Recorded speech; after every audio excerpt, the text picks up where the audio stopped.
जय हिंद साथियों। तो आज के हम इस सेशन में देखेंगे प्रकाश का परावर्तन अपवर्तन। ठीक, तो ये क्लास 10th का है चैप्टर पहला फिजिक्स में, और इसी चैप्टर को हम देखते हुए चल देंगे। ठीक, तो जैसे कि हम देख रहे हैं पहला पॉइंट हम लिए हैं प्रकाश परावर्तन अपवर्तन। 3 पॉइंट हमें इस चैप्टर में बन रहा है। ठीक, और इसी तीनों पॉइंट को हमें अध्ययन करना है पूर्ण रूप से। ठीक है, तो हम जैसे कि यहाँ पर देख रहे हैं प्रकाश है, तो जैसे आता है प्रकाश, तो प्रकाश क्या है, हमारे सवाल उठते हैं कि प्रकाश क्या है।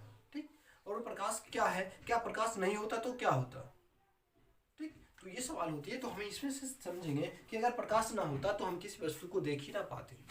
अभी जो जो भी दिख रहा है आपके आमने सामने, जो भी मतलब कि है, हम दिख रहे हैं या फिर आपका हाथ में मोबाइल है, जो भी कुछ है आमने सामने जो भी दिख रहा है, सब किस वजह से दिख रहा है, तो एक सीधी सी बात है कि वो एक प्रकाश की वजह से दिख रहा है। अगर प्रकाश नहीं होता तो वो कुछ भी आपको दिख ही नहीं सकता है। ठीक, तो हमें दिखने की वजह है तो प्रकाश है। ठीक, तो प्रकाश को इसी तरह से हम इसका इंट्रोडक्शन देखेंगे। तो इंट्रोडक्शन होता है कि प्रकाश एक प्रकार की ऐसी भौतिक कारक है जिसकी उपस्थिति में हम किसी वस्तु को देख पाते हैं। ठीक, अब एक ऐसा कारक है जिसकी उपस्थिति में हम किसी वस्तु को देख पाते हैं, ना कि उसको देख पाते हैं। ठीक, यहाँ से एक सवाल आता है, क्या हम प्रकाश को देख सकते हैं? तो हम प्रकाश को देख नहीं सकती हैं, बल्कि उसके उपस्थिति में किसी वस्तु को देख पाते हैं। ठीक है, हम किसी वस्तु को देख पाते हैं। ठीक, तो हम यहाँ पर इसका परिभाषा लिखेंगे प्रकाश।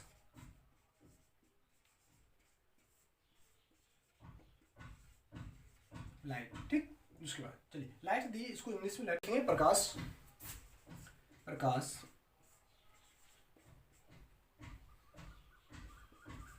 ऐसी भौतिक कारक है जिसके उपस्थिति में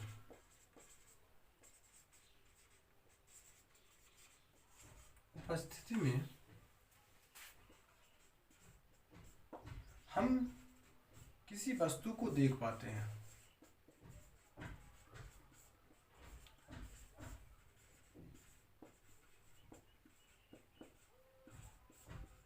ऐसा कारक है ना, क्या है, ऐसी कारक है जिसकी उपस्थिति में हम किसी वस्तु को देख पाते हैं। अगर प्रकाश नहीं होता तो हम किसी वस्तु को देख नहीं पाते। ठीक है, जिसकी उपस्थिति में हम किसी वस्तु को देख पाते हैं। प्रकाश नहीं होगा तो ना हम आपको देख सकते, ना आप हमें देख सकते हैं। ठीक, तो उसके बाद जैसे कि हम समझते हैं इसके लिए क्या इसमें क्या घटना घट रही होगी। प्रकाश मतलब जब हम प्रकाश को नहीं देखते हैं तो इसमें क्या घटना घटती है। इसका मतलब ये है कि प्रकाश जो निकलती है, आने वाली प्रकाश की किरणें जो है ना, उसी वस्तु से किसी न किसी वस्तु से टकराती है। ठीक, जैसे कि आप हमें देख रहे हैं तो प्रकाश मेरे ऊपर आ रही है, इस बोर्ड पे आ रही है, इससे टकरा रही है, इससे टकराने के बाद उस कैमरे में जा रही है, जिस वजह से कुछ रिकॉर्ड हो रहा है। ठीक है, उसी तरह से जो भी वस्तु आपके सामने में रखा हुआ है जिसे आप देख रहे हैं, ठीक, उससे क्या होता है कि प्रकाश आती है, उस वस्तु से टकराती है, उस वस्तु से टकराने के बाद आपकी आंखों तक पहुंचते हैं, जिस वजह से वो वस्तु आपको दिखाई देता है, ना कि प्रकाश दिखाई देता है। ठीक है, तो हम इस तरह से प्रकाश को समझ लिए। उसके बाद अगला पॉइंट हमारा आता है इसकी स्रोत, प्रकाश के स्रोत की बात करेंगे। प्रकाश स्रोत,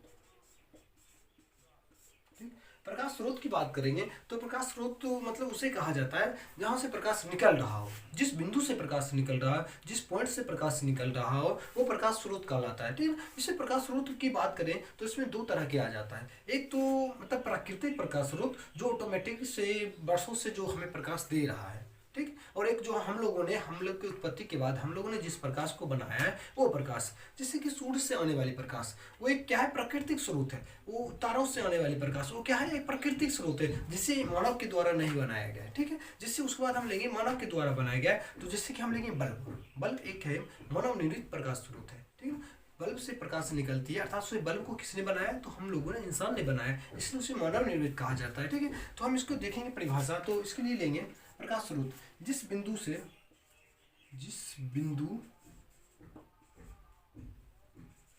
से प्रकाश निकलती हुई प्रतीत होती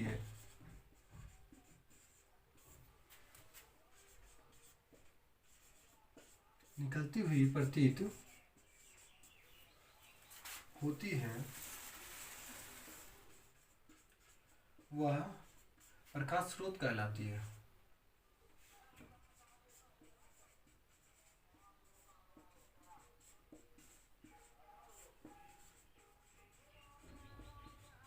प्रकाश स्रोत कहलाती है। चलिए, जिस बिंदु से निकलती हुई प्रतीत होती है, जिस बिंदु से निकलती हुई प्रतीत होती है वो प्रकाश स्रोत कहलाती है। ठीक है, तो इसके ये जो है ना दो प्रकार के होते हैं। ये मुख्यतः दो प्रकार के होते हैं। मुख्यतः कितने प्रकार के होते हैं? तो दो प्रकार के हैं। तो इसकी प्रकार दो प्रकार की होती है। तो दो प्रकार कौन कौन सी है? तो इसमें देखेंगे तो पहला हमारा आता है प्राकृतिक स्रोत, प्राकृतिक प्रकाश स्रोत।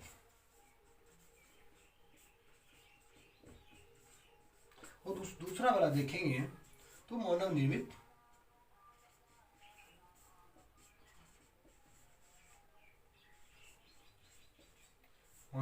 प्रकाश स्रोत।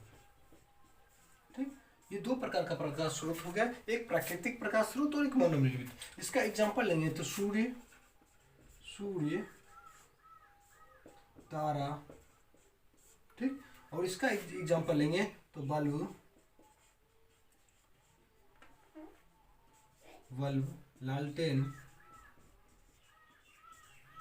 मोमबत्ती आदि। ठीक, इस तरह से बहुत सारा मनोरंजित प्रकाश स्रोत हो जाता है। इसमें से हम लेते हैं तो सूर्य, तारा जो है ना ये सब होता था। इसमें से एक पॉइंट आता है हमारा कि एक चांद से भी तो प्रकाश निकलती हुई मुझे लगती है कि इस चांद से प्रकाश आ रही है। ठीक, क्या हम चांद को प्रकाश स्रोत कह सकते हैं? तो इसका जवाब होगा नहीं, चांद को हम प्रकाश स्रोत नहीं कह सकते। आखिर क्यों नहीं कह सकते? तो इसको हम समझेंगे। क्योंकि जो है ना चांद जो है ना खुद का प्रकाश उत्सर्जन नहीं करती है। ठीक, चांद जो है ना खुद का प्रकाश नहीं देती है बल्कि सूर्य से आने वाले प्रकाश को परावर्तित कर देती है। ठीक, जिस तरह से बल्ब का लाइट जल करके इस बोर्ड पे आता है और बोर्ड से जो लाइट निकल करके उधर जाता है जिस वजह से कुछ रिकॉर्ड सुन पाता है, उसी तरह से हम देखते हैं चंद्रमा एक प्रकार का ग्रह है, उपग्रह है। ठीक ना, उसमें भी जब सूर्य का प्रकाश आती है तो प्रकाश को क्या करती है? रिफ्लेक्ट कर देती है, परावर्तित कर देती है। और परावर्तित करने के बाद क्या होता है? वो रिटर्न हमारे पृथ्वी तक आता है, जिस वजह से हमें लगता है कि चांद से प्रकाश निकल रही है। लेकिन ऐसी कुछ घटना नहीं है, चांद से प्रकाश नहीं निकल रही है। ठीक, तो चांद एक प्रकाश का स्रोत नहीं हो जाएगा। ठीक है, और प्राकृतिक में एक तुलना किया जाए तो सभी का सभी एक रूप से एक तरह न किसी ऊर्जा का रूपांतरण है प्रकाश। क्या है? किसी न किसी ऊर्जा का रूपांतरण है। जैसे कि हम लेते हैं विद्युत ऊर्जा से चलकर विद्युत निकल के आती है बल्ब में, और बल्ब में आने के बाद क्या होता है कि बल्ब जो है ना विद्युत ऊर्जा को प्रकाश ऊर्जा में बदलकर हमें दे देती है। ठीक, अभी जो बल्ब जल रहा है, ठीक, बल्ब जल रहा है, इसका मतलब क्या है कि विद्युत ऊर्जा जो कहीं से आ रही है, ठीक ना, वायर के कनेक्शन द्वारा, और इस बल्ब में आने के बाद वो विद्युत ऊर्जा को प्रकाश ऊर्जा में बदल रहा है। तो एक प्रकार का ऊर्जा था जो कि इस प्रकाश में चेंज हो गया है। ठीक, उसके बाद जैसे कि हम देखते हैं मोमबत्ती जलता है, जलने से वो उसमें एक क्या होता है? एनर्जी निकलती है। ठीक है, उसमें एक एनर्जी निकलती है, गर्म होती है, जलती है। उसके बाद क्या होता है? उसके जलने से उसका क्या होता है? प्रकाश में बदल जाता है। वो एक कैंडल होता है, धागा होता है, जो जलने के बाद वो क्या होता है कि उसमें प्रकाश निकलने लगता है। उसके बाद हम जैसे कि देखते हैं कि किसी लकड़ी को जलाते हैं, ठीक, किसी लकड़ी को जलाते हैं तो उसमें दोनों एक गर्मी वो निकलती है, हीट होता है, वो हीट होने के बाद उससे और ज़्यादा ही प्रकाश निकलने लगता है। तो इस तरह से हम इसके कंपेयर करेंगे तो कंपेयर करने से हमें ये स्पष्ट होता है कि प्रकाश एक प्रकार की क्या है? ऊर्जा है। तो प्रकाश का हम दूसरा परिभाषा, जैसे कि परिभाषा दिए ऐसा कारक है जिसकी उपस्थिति में किसी वस्तु को देख पाते हैं। तो दूसरा परिभाषा अगर हम समझेंगे तो प्रकाश एक प्रकार की ऊर्जा है जिसकी उपस्थिति में हम किसी वस्तु को देख पाते हैं। ठीक है, प्रकाश एक प्रकार की ऊर्जा है जिसकी उपस्थिति में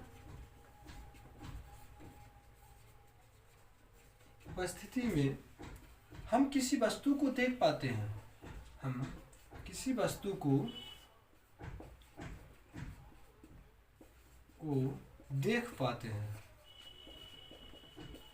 ठीक, तो चलिए अब स्पष्ट रूप से तो परिभाषा इसके के लिए पहले हम बोले कि ऐसा कारक है जिसकी उपस्थिति में हम किस वस्तु को देख पाते हैं। अब इससे स्पष्ट हुआ कि प्रकाश जो है ना किसी ऊर्जा का रूपांतरण है, किसी ऊर्जा का रूपांतरण है। और ऊर्जा का रूपांतरण है तो हम इससे कह सकते हैं कि प्रकाश एक प्रकार की ऊर्जा है। ठीक है, क्या है? प्रकाश एक प्रकार की ऊर्जा जिसकी उपस्थिति में हम किसी वस्तु को देख पाते हैं। ये भी उसकी एक परिभाषा होगी, अथवा में आप लिख सकते हैं, दो परिभाषा इसके दे सकते हैं। ठीक है, उसके बाद हम जैसे कि लेते हैं प्रदीप्त वस्तु।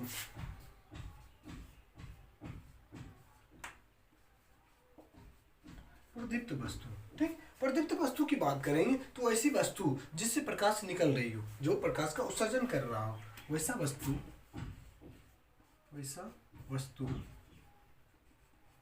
जिससे प्रकाश निकलती हुई प्रतीत होती है। प्रकाश निकलती हो, सीधा समझे, प्रकाश से निकलती हो, ठीक। जिस वस्तु से प्रकाश निकलती है, ठीक, तो उसे क्या प्रदीप्त वस्तु कहेंगे। उसके बाद आता है एक अप्रदीप्त वस्तु। क्या होता है? अप्रदीप्त वस्तु। अप्रदीप्त वस्तु वैसा वस्तु, ठीक, वैसा वस्तु जिससे प्रकाश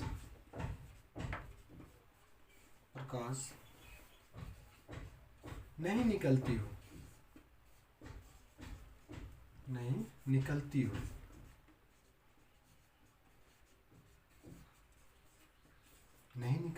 चलिए अब दोनों का एग्जांपल देखेंगे। तो इसका एग्जांपल देंगे, वैसा वस्तु जिससे प्रकाश निकलता हो, जैसे लिख देते हैं सूर्य, मोमबत्ती, बल्ब इत्यादि, ठीक, इत्यादि। ऐसा वस्तु है जिससे कि हमें प्रकाश उत्सर्जित होता है और हमें प्रकाश मिलता है, ठीक। अप्रदीप्त वस्तु की बात करेंगे तो अप्रदीप्त वस्तु में हमें वैसा वस्तु आएगा जिससे प्रकाश नहीं निकलता है। जैसे हम लेंगे जिससे प्रकाश उत्सर्जन नहीं होता है, जैसे हम लेंगे क्या, लकड़ी, ठीक। उसके बाद हम जैसे लेंगे ईंट इत्यादि। बहुत सारे वस्तु ऐसे हैं जिससे प्रकाश नहीं निकलते हैं, ठीक। जैसे कि ये बोर्ड देख रहे हैं, ये बोर्ड जो है ना प्रकाश निकलती नहीं है, बल्कि इससे प्रकाश का परावर्तन हो रहा है, ठीक। चंद्रमा एक ऐसा एकदम, चंद्रमा, चांद एक ऐसा एग्जाम्पल है जो कि हमें दिख रहा है कि प्रकाश निकल रहा है, लेकिन वो एक अप्रदीप्त वस्तु का उदाहरण है। उससे प्रकाश निकलती नहीं है, बल्कि वो प्रकाश का परावर्तन करती है, ठीक है। तो उसके बाद अगला पॉइंट हमारा आता है प्रकीर्णन, ठीक है। प्रकीर्णन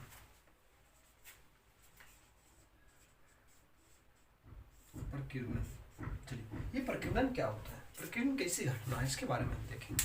प्रकीर्णन की बात करेंगे तो प्रकीर्णन ऐसी एक घटना है जो वायुमंडल में उपस्थित प्रकाश की किरणें जो है ना क्या करती है, सूर्य से आने वाली किरणें को या किसी प्रकाश स्रोत से निकलने वाली प्रकाश की किरणों को कुछ ना कुछ मात्रा में ऑब्जर्व करके उसके बाद क्या करती है, रिफ्लेक्ट कर देती है, ठीक ना, रिफ्लेक्ट कर देती है, परावर्तित कर देती है, जिस वजह से हमें वहाँ की वस्तु सारे लाइटिंग दिखता है। होता है कि जब किसी प्रकाश स्रोत से आती है प्रकाश की किरणें, तो वायुमंडल उपस्थित छोटे छोटे सूक्ष्म कण क्या करते हैं, कुछ मात्रा को, प्रकाश की कुछ मात्रा को अंदर एब्जॉर्ब करके रख लेते हैं और कुछ प्रकाश की किरणें को पूर्ण रिफ्लेक्ट कर देते हैं, ठीक है ना, फैला देते हैं। इसलिए मान लेते हैं कि एक ये है बिंदु, ठीक, ये कोई है कण, इस कण पे प्रकाश आया, ठीक। अब इसने क्या किया, कुछ मात्रा में प्रकाश को एब्जॉर्ब करके रख लिया, ठीक। उसके बाद प्रकाश को फैला दिया, चारों साइड फेंक दिया, रिफ्लेक्ट कर दिया, ठीक। फिर से यहाँ पर उपस्थित था एक कण, फिर इस पे पड़ा, इससे निकलने वाली किरण, फिर इस पे आई, इसने भी थोड़ा सा रख लिया, फिर इसको फैला दिया,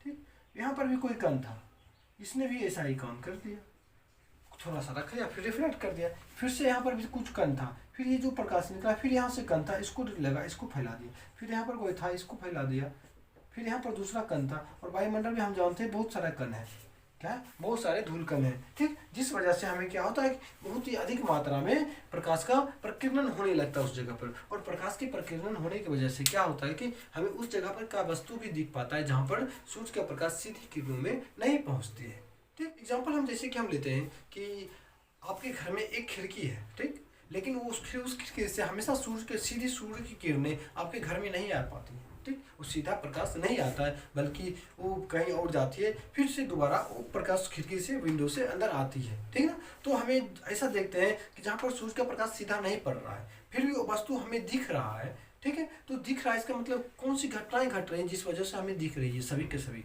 ठीक, एक बंद जगह बंद घेर लिए, उसमें हल्का सा छोटा सा छेद छोड़ दिए, जिस वजह से एक छोटा सा किरणें कहीं से निकल आती है, जिस वजह से पूरा का पूरा अंदर में पूरा लाइट फैल जाती है। तो एक ऐसी घटना होती है कि पूरा का पूरा रूम में अंदर बंद जगह पर प्रकाश को फैला देती है। तो वो होती है स्कैटरिंग, मतलब ये होता है प्रकीर्णन। प्रकीर्णन की वजह से ही हमें क्या होता है कि वहाँ पर सारी की सारी जगह पूरा का पूरा प्रकाशित दिखता है। प्रकीर्णन में हमने देखा कि प्रकाश जो किरण जो है ना वायुमंडलीय उपस्थित जो कण है, कण से टकरा करके फैल जाती है, जिस वजह से प्रकाश एक जगह से दूसरी जगह गति कर पाता है, और जहाँ प्रकाश सीधी नहीं पहुंच पाती है वहाँ की भी वस्तु हमें प्रकीर्णन की वजह से दिखती है। ठीक, और इससे पहले एक पॉइंट है, जैसे कि उस पॉइंट को हम समझते हैं प्रकाश की, ठीक है, प्रकाश की, उसको हम पहले नोट कर लेते हैं, ठीक है, क्योंकि नोट करने में थोड़ा सा ज़्यादा टाइम लगता है, तो हम पहले नोट कर देते हैं, उसके बाद हम उसको समझा देंगे आपको, ठीक है। जैसे कि अगला पॉइंट हमने लिया प्रकाश की, तो प्रकाश की क्या होता है, ठीक, प्रकाश की क्या होता है, तो प्रकाश की परिभाषा हम समझेंगे सीधी सी लाइन में, भौतिक की वह शाखा, भौतिक की वह शाखा जिसके अंतर्गत प्रकाश के गुणों का अध्ययन किया जाता है। किसका अध्ययन किया जाता है, प्रकाश के गुणों का अध्ययन किया जाता है, उसे क्या है, प्रकाश की कहा जाता है। अर्थात जिस चीज का गुण अध्ययन किया जाता है उससे रिलेटेड उसका कुछ ना कुछ नाम दिया जाता है, ठीक है। तो हम प्रकाश के गुण का जो अध्ययन करते हैं तो प्रकाश की कहलाती है, इसे इंग्लिश में ऑप्टिक्स कहा जाता है, ठीक है। तो हम प्रकाश के गुण के बारे में जिसमें हम देखेंगे जो चैप्टर्स होगा उसे पूर्ण रूप से क्या कहा जाएगा, ऑप्टिक्स कहा है, ठीक, ऑप्टिक्स कहा जाएगा। और हम इस ऑप्टिक्स में देखेंगे प्रकाश का अध्ययन, ठीक, और प्रकाश का अध्ययन भी दो तरह से होते हैं, ठीक, कितने तरह से होते हैं, दो तरीके से होते हैं प्रकाश का अध्ययन। पहला अध्ययन हम देखेंगे किरण प्रकाश की होता है और दूसरा तरंग प्रकाश की, ठीक। हम इस 10th स्टैंडर्ड में 10वां में जैसे पढ़ रहे हैं तो 10वां के लेवल से हमें बस इसके बारे में पढ़ना पड़ेगा, किरण प्रकाशिकी के बारे में। हम किरण प्रकाशिकी के बारे में अध्ययन करेंगे इस 10th लेवल में। अब जब इंटर में जाएंगे, सेकंड इंटर में जाएंगे तो उसमें प्रकाश के बारे में पढ़ेंगे, तो उसमें तरंग के बारे में पूर्ण रूप से अध्ययन करेंगे, ठीक। तो इसमें बात करेंगे किरण प्रकाशिकी में, तो इसमें आ जाएगा कि प्रकाशिकी की वह शाखा, प्रकाशिकी की तो दो शाखा हो गई ना, तो उसमें मिला देंगे प्रकाशिकी की वह शाखा जिसके अंतर्गत प्रकाश की किरणों के बारे में अध्ययन किया जाता हो। किसके बारे में, किरण, रे के बारे में, प्रकाश की किरण के बारे में अध्ययन किया जाता। तो हमें यहाँ से एक पॉइंट आया, किरण क्या होता है, क्या होता है किरण। अब हमारा एक सवाल आया, किरण क्या होता है। तो किरण की बात करेंगे, प्रकाश जिस पथ पर चलती है, किरण हम देखेंगे, किरण, तो किरण होती है, किरण जिसे इंग्लिश में हम क्या कहते हैं, रे, ठीक, रे।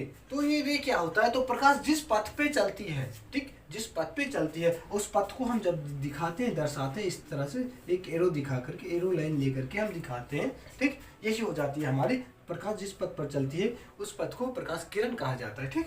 तो जैसे इस तरह से हमने इस प्रकाश की किरण को हमने इस तरह से दर्शाया, ठीक, इस तरह से दर्शाया, अर्थात ये प्रकाश की किरण हो गई, ठीक। तो बस हमें जो है ना प्रकाश की जिस पथ पर चलती है उसी के बारे में हमें इसमें अध्ययन करना है, ठीक। तो हमें देख रहे हैं किरण प्रकाशिकी से कहते हैं, मतलब प्रकाशिकी की वह शाखा जिसके अंतर्गत प्रकाश के किरणों के बारे में अध्ययन किया जाता हो, वो क्या कहलाएगी, किरण प्रकाशिकी कहलाएगी, ठीक। उसके बाद हम देखेंगे तरंग प्रकाश की, ठीक। अगला पॉइंट हमारा जैसे क्या था, तरंग प्रकाश की। तरंग प्रकाशिकी की बात करेंगे तो प्रकाश की वह शाखा जिसके अंतर्गत प्रकाश के तरंग के गुणों का अध्ययन किया जाता हो, ठीक ना, प्रकाश के तरंग के गुणों का अध्ययन किया जाता हो, वो हो जाएगी प्रकाश की, ठीक। जिस प्रकाश की वह शाखा जिसके अंतर्गत किरण का अध्ययन किया जाता हो गए किरण प्रकाश की, ठीक है। तो उसके बाद अगला पॉइंट जैसे कि हमारा आता है, तो अगला पॉइंट को हम समझते हुए चलते हैं। छोटा सा पॉइंट, जैसे कि हम पीछे प्रकीर्णन बोल रहे थे, प्रकीर्णन का भी परिभाषा हम पूर्ण रूप से सही तरीके से हम अभी दे देते हैं, ठीक है। प्रकाशिकी की जैसे कि हम बात कर रहे थे, तो प्रकाशिकी की परिभाषा इस तरह से हमने लिया है, प्रकाशिकी को इंग्लिश में स्कैटरिंग कहा जाता है, ठीक। जब प्रकाश किसी सूक्ष्म कणों पर पड़ती है, अर्थात प्रकाश जो है ना जब किसी वायुमंडल में उपस्थित बहुत तरह के सूक्ष्म कण हैं, ठीक, उस पर पड़ती है तो वे कण कुछ ऊर्जा को अवशोषित कर लेती है। तो वायुमंडल में जो कण है उस पर जब प्रकाश की किरणें पड़ती है, वो प्रकाश की किरण क्या करता है कि कुछ प्रकाश की किरण को अवशोषित कर लेता है, ठीक, अवशोषित कर लेता है, ऊर्जा को अवशोषित कर लेता है, फिर उसे चारों ओर फैला देता है। फिर क्या करता है कि वो उस प्रकाश की किरण को चारों ओर फैला देता है। पहले तो एब्जॉर्ब कर कुछ ऊर्जा को एब्जॉर्ब करके रख लिया, फिर क्या करता है, चारों ओर फैला देता है, ठीक, फैला देता है। तो इस प्रक्रिया को ही प्रकीर्णन कहा जाता है। तो इस प्रक्रिया को ही प्रकीर्णन हमने बता रहे थे उस टाइम कि जब प्रकाश की किरण जो क्या करती है, मतलब कि वायुमंडल पर जो सूक्ष्म कण जो है ना क्या करती है कि प्रकाश की किरण को कुछ मात्रा में एब्जॉर्ब करती है, फिर से क्या करती है कि उसे फैला देता है, ठीक। फैला देने से क्या होता है कि जब जहाँ तक सूर्य का प्रकाश नहीं पहुँच रहा सीधे किरणों के रूप में, तो जहाँ जैसे प्रकाश की किरण सीधी रेखा में नहीं पड़ रही है तो वहाँ पर क्या होता है कि प्रकीर्णन की वजह से उसके कण जो है ना एक जगह से प्रकाश की किरण को एब्जॉर्ब करता है फिर रिफ्लेक्ट करता है। और यहाँ पर हम जानते हैं कि वायुमंडल में बहुत सारे कण छोटे छोटे से इस तरह से घना मात्रा में पाया जाता है और एक दूसरे से कण जो है ना इस तरह से परावर्तित करते रहता है, छोड़ते रहता है, लेते रहता है, एब्जॉर्ब करता है, फिर निकालता है, फिर मतलब समझते हैं ये कण निकाला प्रकाश को, इसको भेजा, ये लिया, फिर इससे निकला ये लिया, इससे निकला ये लिया, चारों ओर फैल गया, फिर इससे चारों ओर फैल गया, फिर इससे चारों ओर फैल, मतलब कि इस पूरे एरिया को पूरा का पूरा चकमका करके रख देगा। ठीक, पूरे एरिया में पूरा लाइटिंग फैला देगा, जिस वजह से जहाँ सूर्य का प्रकाश सीधा भी नहीं पड़ सके वहाँ पर भी जाकर क्या होगा, वहाँ पर भी लाइटिंग दिखेगा। यही होती है प्रकीर्णन की घटना। और प्रकीर्णन की बात करें तो सूर्य के उदय से पहले और सूर्य अस्त के बाद कुछ समय तक 2 घंटों तक सूर्य के सामने वहाँ मतलब कि बादल जो है ना लाल रक्तता प्रतीत होता है। तो वहाँ की कौन सी घटना होती है, तो यही प्रकीर्णन की घटना होती है। सूर्य तो डूब जाते हैं, सूर्य तो दूसरी साइड में चले जाते हैं, ठीक, लेकिन वहाँ पर क्या होता है, वहाँ पर वायुमंडल में उपस्थित कण क्या करता है, सूर्य के द्वारा जो प्रकाश निकलता है रेड कलर का उसे एब्जॉर्ब कर लेता है और पूरी मात्रा में आपस में थोड़ी दूर में फैला के रख देता है, जिस वजह से वहाँ पर पूरा का पूरा लाल प्रतीत होता है सूर्योदय और सूर्यास्त दोनों समय में। तो ये आपका क्वेश्चन रहेगा, सूर्यास्त और सूर्योदय के समय कुछ समय तक लाल प्रतीत क्यों होता है, तो इसका जवाब हम दे सकते हैं प्रकीर्णन की परिभाषा से। ठीक है, तो उसके बाद हमारा जैसे क्या लिए किरण पुंज, बिंब। किरण पुंज क्या होता है, हमने बोला पहले किरण, तो किरण बोले थे कि प्रकाश जिस पथ पे चलती है वो प्रकाश की किरण कहलाती है। ठीक, अब किरण के बारे में देखेंगे तो किरण की पुंज होती है। पुंज मतलब कि जब प्रकाश की किरणें समूह में चले, समूह में ग्रुप में चले तो वही किरण पुंज कहलाती है। प्रकाश की किरणें के समूह को ही किरण पुंज कहा जाता है। प्रकाश के जो किरण के समूह जो है ना उसे ही किरण पुंज कहा जाता है। तो ये मुख्य रूप से 3 प्रकार के होते हैं। कितने? 3। एक होता है अपसारी किरण पुंज, उसके बाद समांतर किरण पुंज, अभिसारी किरण पुंज। ठीक, इस तीनों की परिभाषा देखेंगे तो इसके ड्राइंग और पिक्चर के अनुसार ही इसको समझ सकते हैं। जैसे कि हम इसका लेंगे अपसारी किरण पुंज। अपसारी किरण पुंज का मतलब होता है कि अप इसके मायने से निकाले अप मतलब कि अप होना, अप हो रहा है, हमसे छूट रहा है, दूर भाग रहा है, फैल रहा है। तो इससे हम समझेंगे एक बिंदु से प्रकाश की किरण क्या होती है, निकलती है और इस तरह से फैलती हुई चली जाती है, इस तरह से फैलती हुई चली जाती है, फैलती हुई चली जाती है। ठीक, ठीक ना, इस तरह से फैलती हुई चली जाती है दूर तक। तो इसी घटना को ही क्या कहते हैं, अपसारी किरण पुंज कहा जाता है। जब किसी बिंदु स्रोत से प्रकाश की किरण निकलकर और आगे फैलती हुई चली जाए उस घटना को क्या कहते हैं, अपसारी किरण पुंज कहा जाता है। उसमें जो किरण का समूह रहेगा अपसारी किरण पुंज कहलाएगा। ठीक, उसके बाद सेकंड है समांतर किरण पुंज। समांतर किरण पुंज देखेंगे तो ये जो है हमेशा समांतर चलेगा, एक दूसरे के समांतर रहेगा। ठीक, इस जैसे कि हम देखते हैं कि पुलिस के पास जो लाइट रहता है, टॉर्च रहता है ना, एकदम एक बार जलाता है तो एकदम सीधा स्ट्रेट चला जाता है उसका लाइट। ठीक, तो सीधा स्ट्रेट और दूर तक दिखाई देता है। तो उसमें कौन सी किरण चलती है, तो समांतर किरण चलती है, समांतर किरण पुंज चलती है। मतलब कि एकदम पूरा का पूरा स्ट्रेट, इधर उधर भागने की जरूरत नहीं है। ठीक, और एक जो होता है ना अवतल दर्पण, मतलब कि एक टॉर्च जो होता है लाइट छोटा सा जो फैला देता है किरण को। ठीक, तो उसमें कहेंगे अपसारी किरण पुंज की घटना घट रही है। पुलिस के पास जो लाइट रहता है उसमें समांतर किरण पुंज चलती है। और उसके बाद अभिसारी होता है। ठीक, ये क्या होता है, अभिसारी, जब प्रकाश की किरणें विभिन्न स्रोत से आकर के किसी एक बिंदु पर मिल रहा हो। मान लेते कि कोई बिंदु है, ठीक, इस बिंदु पर विभिन्न तरह के स्रोत जो है प्रकाश स्रोत आकर के इस जगह पर मिल रहा हो। ठीक, इस तरह से मिल रहा है तो इस तरह के किरण पुंज को क्या अभिसारी किरण पुंज, मतलब अभी आ रहा है, अभी जगह पर जो है ना, अभी का अभी, मतलब ये अभी है, इसको मानेंगे अभी। ठीक, और यहाँ पर अभी पहुंच रहा है। ठीक, मतलब सभी का सभी किरण पुंज उस जगह पर पहुंच रहा है। अप मतलब कि अप से यहाँ से अप हो रहा है, भाग रहा है, बाहर की ओर जा रहा है। ठीक, समांतर, एक दूसरे के समांतर किरण है। ठीक, तो इससे हमें मायने से ही हमें स्पष्ट हो जाता है इसकी परिभाषा। इसकी परिभाषा में आप अपना खुद से लिख सकते हो। जब प्रकाश की किरणें किसी एक बिंदु स्रोत से चलकर आगे फैलती हुई चली जाती है, ऐसे एक समूह को, प्रकाश के समूह को अपसारी किरण पुंज कहते हैं। ठीक, उसके बाद जब प्रकाश की किरणें एक दूसरे के समांतर होती है तो समांतर किरण पुंज कहलाती है। जब प्रकाश की किरणें किसी विभिन्न स्रोत से आती हुई एक बिंदु पर मिलती हुई प्रतीत होती है तो वो अभिसारी किरण पुंज कहलाती है। तो आज तक के लिए हम इस वीडियो में इतना ही, फिर हम अगले वीडियो में अगले इसके आगे पॉइंट को लेते हुए, आगे इंट्रोडक्शन को देते हुए चलेंगे। ठीक है, आज के लिए इतना ही। जय हिंद।